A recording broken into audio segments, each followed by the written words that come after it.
Bonjour à toutes et tous, je vous souhaite mes meilleurs vœux pour cette nouvelle année, que chaque jour puisse vous apporter de la joie et du bonheur, quoi. Voilà, si on dit qu'à à chaque jour suffit sa peine, voilà, on peut aussi avoir des raisons de se réjouir. Voilà, bon. Ceci étant dit, je commence une série qui va présenter les bases du solfège et de la guitare également, bien sûr.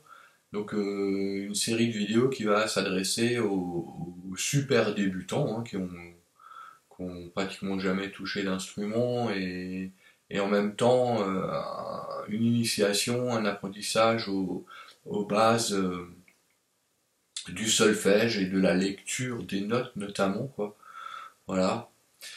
Alors pour ce faire, je vais reprendre en fait le cursus de la première année dans un livret qui a été composé par Thierry Tisserand, qui s'appelle Je deviens guitariste. Je vous le montre.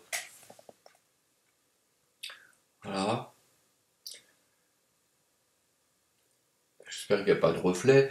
C'est paru aux éditions Le Moine et beaucoup d'écoles de musique se réfèrent à ce recueil. Voilà, donc ceci étant dit, entrons dans le vif du sujet. On va commencer par le tout premier morceau qui s'appelle La chanson du Mi. Et bon, comme dit, on va jouer la note Mi. Alors, on va d'abord commencer aussi par les notions de solfège. Alors, j'ai préparé des petites ardoises pour essayer de vous montrer ça. Parce que je suis un petit peu limité dans mes connaissances en informatique et je maîtrise pas bien tous les logiciels, donc je fais ça un peu à l'ancienne. Alors pour commencer, dans le solfège, on écrit les notes sur ce qu'on appelle une portée, hein. Voilà. Alors donc contrairement aux tablatures où on a 6 traits qui représentent chacun une des cordes de la guitare, là on va avoir une portée, ça se présente comme ça, hein. Voilà, donc pareil, j'espère qu'il n'y a pas de reflet. Donc là, en fait, il y a 5 traits. Et ces 5 traits ne représentent plus les cordes de la guitare, mais, comment dire, une échelle sur laquelle on va positionner des notes, des points, des symboles, des signes pour exprimer donc de manière écrite les sonorités, que ce soit en mélodie ou en harmonie, donc les notes de musique. Donc cette portée, en fait, souvent devant cette portée, vous allez trouver d'autres symboles. Donc là, j'ai une note ardoise, hein. Donc voilà, donc ce symbole-ci s'appelle la clé de sol, et vous pouvez voir que quand on l'écrit, ça commence là, et donc c'est sur cette ligne-là qu'on va trouver la note sol, d'accord? Et une autre clé qui est très courante, et il y en a d'autres, hein, donc c'est la clé de Fa qui est celle-ci, et là, donc on aura le Fa sur cette ligne-là, hein, d'accord? Vous voyez le point, quoi, ok? Voilà, donc nous en guitare, on va surtout utiliser la clé de Sol, hein, c'est celle-là, qui est souvent représentée au début de chaque portée, quoi, hein, d'accord? Voilà. Donc, ça c'est une première indication. Pour écrire les notes, on va placer donc des points sur cette échelle. Donc je vais vous indiquer comment on écrit la note Mi. Donc la note Mi, elle s'écrit, je vais vous montrer, à cet endroit sur la portée. Voilà. Donc la Mi, elle se situe dans l'interligne sur les deux notes les plus, sur les deux lignes les plus élevées de la portée. Donc ça c'est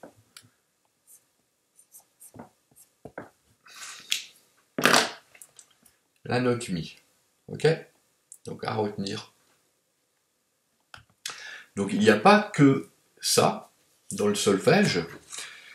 Donc dans le solfège, on indique donc la hauteur des notes, mais aussi l'indication temporelle. Et donc pareil, là on utilise des symboles. Et donc là, ce que je vous ai dessiné là, d'accord, un rond vide,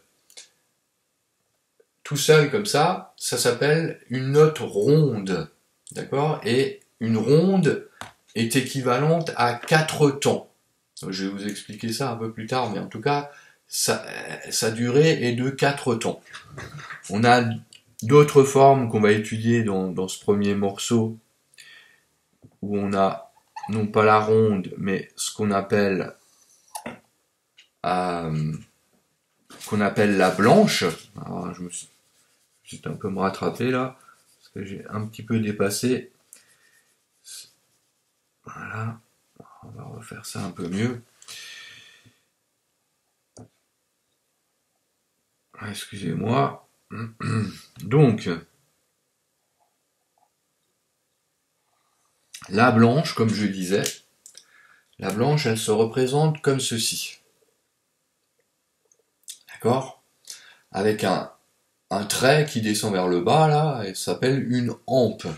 Des fois, le trait va vers le haut, d'accord? Donc là, on a la blanche, et là, là, on a la ronde, et là, on a la blanche. Toujours sur la note mi.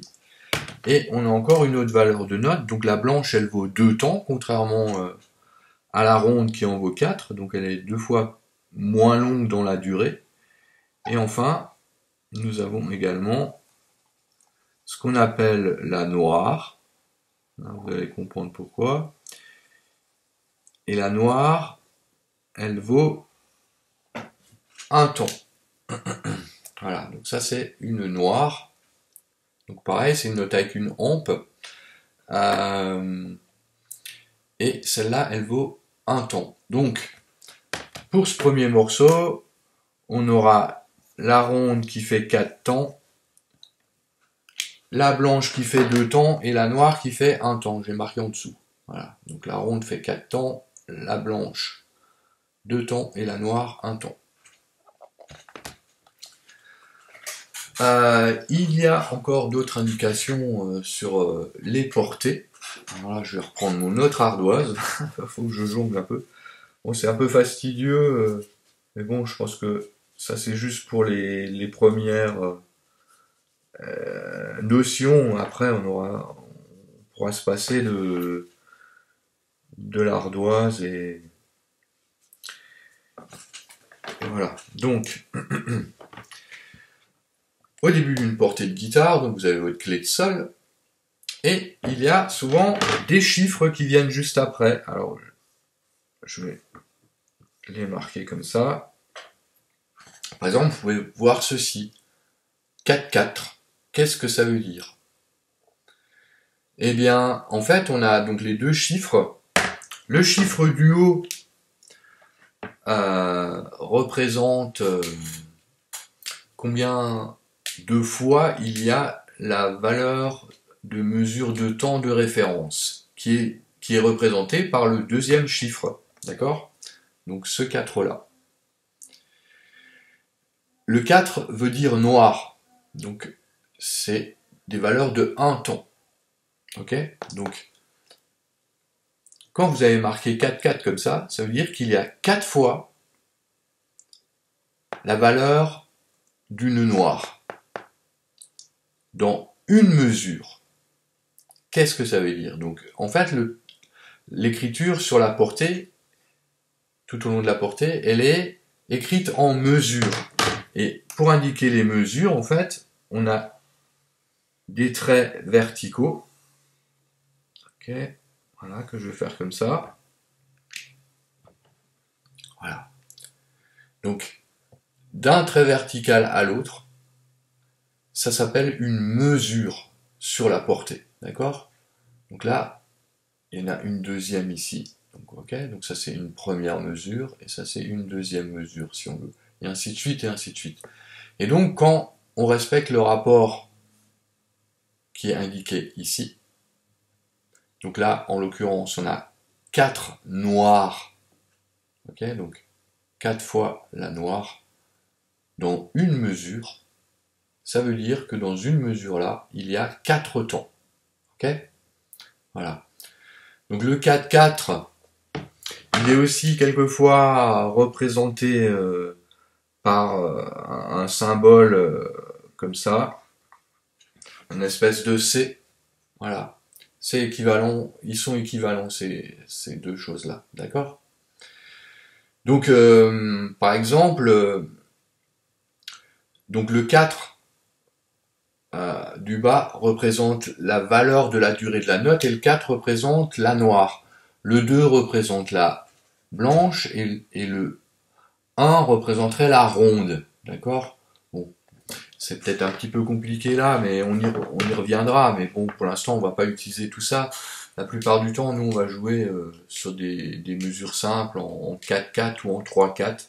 Et de toute façon, j'y reviendrai. Mais c'était juste pour que vous compreniez pourquoi il y a des chiffres quelquefois. Ça pourrait être 3-4, hein, ça pourrait être ça. Hein. Ça pourrait être comme ça, hein, 3-4. Donc ça voudrait dire qu'il y a 3 fois la durée de la note noire dans une mesure, donc ce serait une mesure à 3 tons. Et enfin bon, donc on y reviendra de toute façon, c'était pour que vous compreniez les symboles. Ensuite, sur la portée, à la fin d'un morceau, il arrive assez fréquemment qu'on trouve ce symbole, que je vais vous montrer là. Voilà. Donc le symbole qui est ici, avec un double trait, une double barre et 2 petits points. Et ce symbole-là, en fait, signifie que quand on arrive à cet endroit-là de la lecture, il faut revenir au début pour répéter ce qui était écrit. Voilà. Donc ça évite d'écrire plusieurs fois la même chose, et donc quand on a des thèmes qui se répètent, on peut utiliser ce symbole pour dire voilà, il faut revenir là pour rejouer le thème. Donc voilà quelques petites notions d'écriture de solfège. Et donc on va le mettre en pratique maintenant avec un exercice très très simple basé sur la note mi, et vous trouverez donc la partition comme d'habitude à la fin de la vidéo. Donc c'est la partition du premier morceau, peut-être que je vais l'insérer là pour que vous l'ayez tout de suite sous les yeux dans la vidéo, on verra, mais sinon de toute façon vous la trouverez à la fin.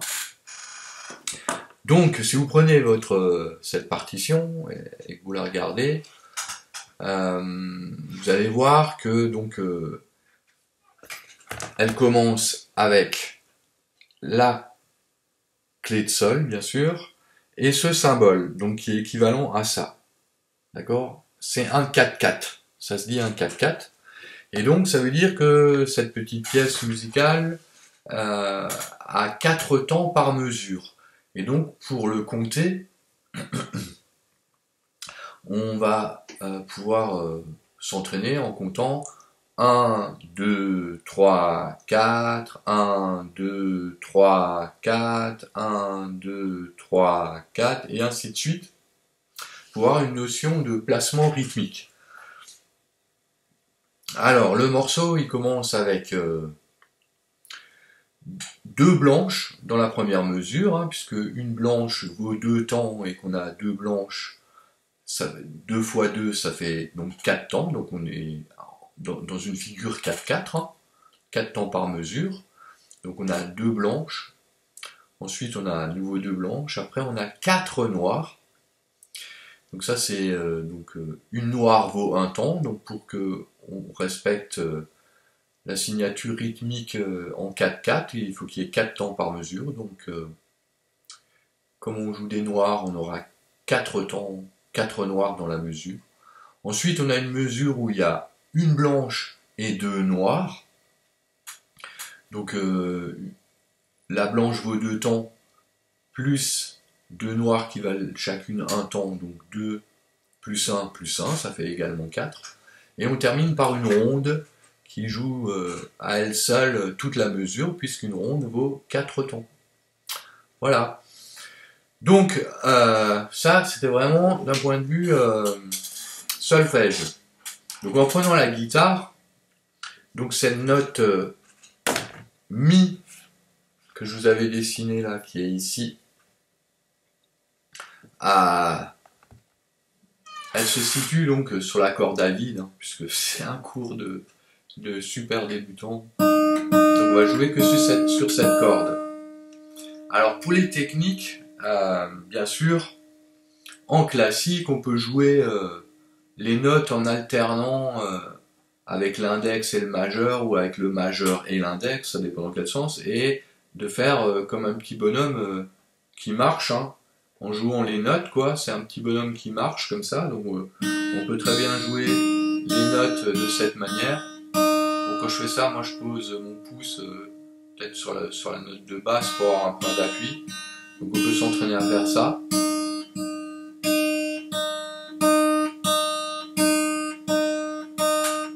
Voilà. Après, si vous voulez jouer juste pour faire la lecture et jouer les notes, on peut très bien jouer juste uniquement avec le pouce. Et bien sûr, il y a les guitaristes, surtout dans le rock et d'autres styles, blues et tout ça, ou jazz, enfin voilà, pas classique, qui jouent avec un plectre, un médiator. Hein, donc là, on peut jouer tous les coups vers le bas ou tous les coups vers le haut, ou en alternance, vers le bas, vers le haut, vers le bas, vers le haut. Bon, pour l'instant, on joue que sur l'accord de Mi, ok? Donc, ça, vous pouvez faire toutes les techniques si vous voulez, ce sera toujours utile, quoi, ou choisir une qui vous convient le mieux, quoi. Donc, ce que je vous conseille aussi, c'est de chanter les notes que vous jouez, chanter la mélodie, parce que, bon là, on va chanter qu'une seule note, mais bon, ça permet de, comment dire, trouver soi-même comment positionner sa voix, et vraiment ça aide aussi à mémoriser les notes. Donc, on va commencer ce morceau-là. Bon, moi je vais le jouer avec le médiator. Donc, je vais compter 1, 2, 3, 4, et je vais jouer la partition telle qu'elle est écrite. Hein. Alors, je vais dire le nom, comment dire, le nom de la valeur de durée de la note, comme ça vous verrez. Et je vais battre le tempo au pied, quoi, comme ça vous entendrez quand même. Donc on va commencer doucement avec 1, 2, 3, 4. Et là on a blanche, blanche, blanche, blanche, noir, noir, noir, noir, blanche, noir, noir, rond, 2, 3, 4, et là ça recommence. Blanche, blanche, blanche, blanche, noir, noir, noir, noir, blanche, 2, noir, noir, et ronde, 2, 3, 4. Voilà, et là le morceau se termine. Donc, je vais le faire en chantant juste la note Mi. Hein. Voilà, donc ça fait 1, 2, 3, 4, Mi, Mi, Mi, Mi,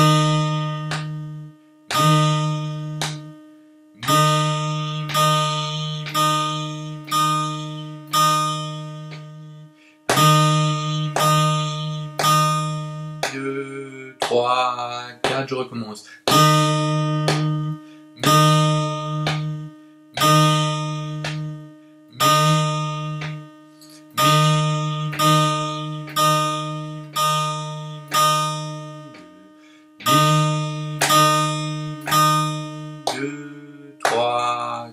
Et là, le morceau se termine. Voilà. Je vais encore le faire d'une autre manière, en comptant, comment dire, les temps à l'intervalle des notes, quoi. Donc, enfin, vous allez comprendre quand je vais le faire. Donc, je vais compter 1, 2, 3, 4, mi, 2, mi, 4, mi, 2, mi, 4, mi, mi, mi, mi, 2, mi, 2, 3, 4, on prend mi, 2, mi, 4, mi, 2, mi, 4, mi, mi, mi, mi, 2, mi, 2, 3, 4. Et voilà. Voilà donc pour ce premier morceau sur la corde de Mi. Donc j'espère que vous allez comprendre avec ce que j'ai écrit, notamment au niveau du rythme, et que les explications que je vous ai données avec mes ardoises là, pourront vous aider. Alors juste une toute dernière chose, sur la partition vous trouvez aussi un autre symbole dont je n'ai pas parlé, et ça me vient maintenant, mais souvent il est indiqué ça. Voilà, donc dans ce morceau-là, c'est marqué ça, hein, donc là, ce que je viens d'écrire, c'est ici. Hein. Donc vous avez la note une noire égale 80, et c'est une indication rythmique pour ceux qui veulent prendre un métronome. En fait, il y a 80 battements à la minute. Donc voilà, une noire, il y a 80 noirs dans une minute. Quoi. Voilà. C'est une indication rythmique. Donc si c'était 100, bah, il y aurait 100 battements à la minute. Voilà.